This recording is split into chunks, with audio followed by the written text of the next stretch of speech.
বাংলার ইতিহাসে ঊনবিংশ শতককে বলা হয় নবজাগরণের যুগ। এই সময় বাঙালি সমাজ নতুনভাবে নিজেকে চিনতে শেখে। কুসংস্কার ও অন্ধকার থেকে বেরিয়ে আসে যুক্তি, বিজ্ঞান ও আধুনিক শিক্ষার আলোয়। এই জাগরণের ফলে শুধু সমাজে নয়, সাহিত্য, সংস্কৃতি, শিক্ষা ও ধর্মীয় চিন্তাধারায় আসে এক বিরাট পরিবর্তন। আর এই নবজাগরণের অন্যতম অগ্রদূত ছিলেন রাজা রামমোহন রায়। তিনি ছিলেন একজন সমাজ সংস্কারক, শিক্ষাবিদ ও মানবতাবাদী চিন্তাবিদ, যিনি বাঙালি সমাজকে নতুন দিশা দেখিয়েছিলেন। সতীদাহ প্রথা থেকে শুরু করে নারী শিক্ষার প্রসার, সব ক্ষেত্রেই তার অবদান অনন্য। বন্ধুরা, হিস্টোরিক্যাল বাংলার এই পর্বে আমরা বাংলার নবজাগরণ ও রাজা রামমোহন রায় সম্পর্কে জানব।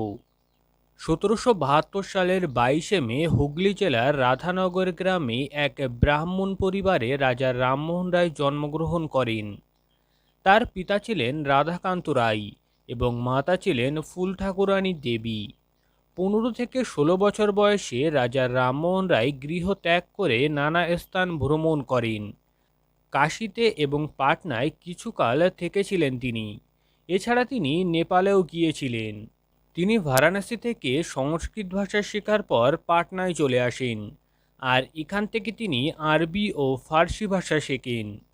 পরে তিনি ইংরাজি, গ্রিক ও হিব্রু ভাষাও শিখেছিলেন। ইনি খুবই তরুণ বয়স থেকেই কলকাতার এক মহাজনের কাছে কাজ করতেন। পরে 1803 সাল থেকে 1814 সাল পর্যন্ত তিনি ইস্ট ইন্ডিয়া কোম্পানির অধীনেও কাজ করেছিলেন। এর ফলে তিনি খুব ভালো ইংরাজি বলতে পারতেন। রাজা রামমোহন রায়ের জীবন ও কাজের মূল লক্ষ্য ছিল সমাজ সংস্কারক। প্রথমে তিনি সতীদাহ প্রথার বিরুদ্ধে তীব্র প্রতিবাদ গড়ে তোলেন।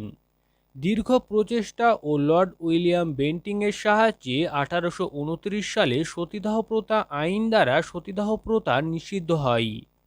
তিনি শুধু সামাজিক সংস্কারক ছিলেন না, ছিলেন ধর্মীয় চিন্তাবিদও। রাজা রামমোহন রায়ের প্রতিষ্ঠিত ব্রাহ্ম সমাজ, যা হিন্দু ধর্মের এক নতুন রূপ প্রদান করে। এখানে মূর্তি পূজা পরিহার করে একঈশ্বরবাদ, মানবপ্রেম ও নৈতিকতার উপর গুরুত্ব দেওয়া হয়। রাজা রামমোহন রায় শিক্ষার ক্ষেত্রেও গুরুত্বপূর্ণ ভূমিকা পালন করেন। তিনি আধুনিক পাশ্চাত্য শিক্ষার প্রবর্তনে সমর্থক ছিলেন। তার উদ্যোগে কলকাতায় হিন্দু কলেজ প্রতিষ্ঠিত হয়, যা পরবর্তীকালে এশিয়াটিক সোসাইটির মতো শিক্ষা ও গবেষণা কেন্দ্র গড়ে তোলে। এসব ছাড়াও তিনি বাংলা ভাষায় পত্রিকা প্রকাশ করেন, যার মাধ্যমে সমাজের নানা সমস্যা, কুসংস্কার ও সংস্কারের প্রয়োজনীয়তা সাধারণ মানুষের কাছে তুলে ধরেন। এরপর 1830 সালের 19শে নভেম্বর তিনি কলকাতা থেকে বিলেত যাত্রা করেন। দিল্লির বাদশাহ দ্বিতীয় আকবর তাকে রাজা উপাধি দিয়ে বিলেত পাঠান। 1832 সালের শেষের দিকে তিনি কিছুকালের জন্য ফ্রান্সেও গিয়েছিলেন। সেখানে ফরাসি সম্রাট লুই ফিলিপ কর্তৃক তিনি সংবর্ধিত হন। সেখান থেকে ফিরে এসে তিনি ইংল্যান্ডে বসবাস করতে থাকেন এবং 1833 সালে তিনি মেনিনজাইটিস রোগে আক্রান্ত হন এবং 8 দিন জ্বরে ভুগে 27শে সেপ্টেম্বর রাজা রামমোহন রায় মৃত্যুবরণ করেন।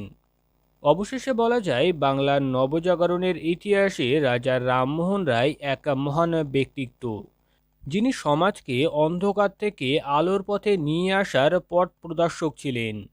তার চিন্তাধারা শুধু বাংলায় নয়, সমগ্র ভারতবর্ষে জাগরণের ভিত্তি গড়ে তোলে। এই কারণে তাকে ভারতের প্রথম আধুনিক মানব বলা হয়।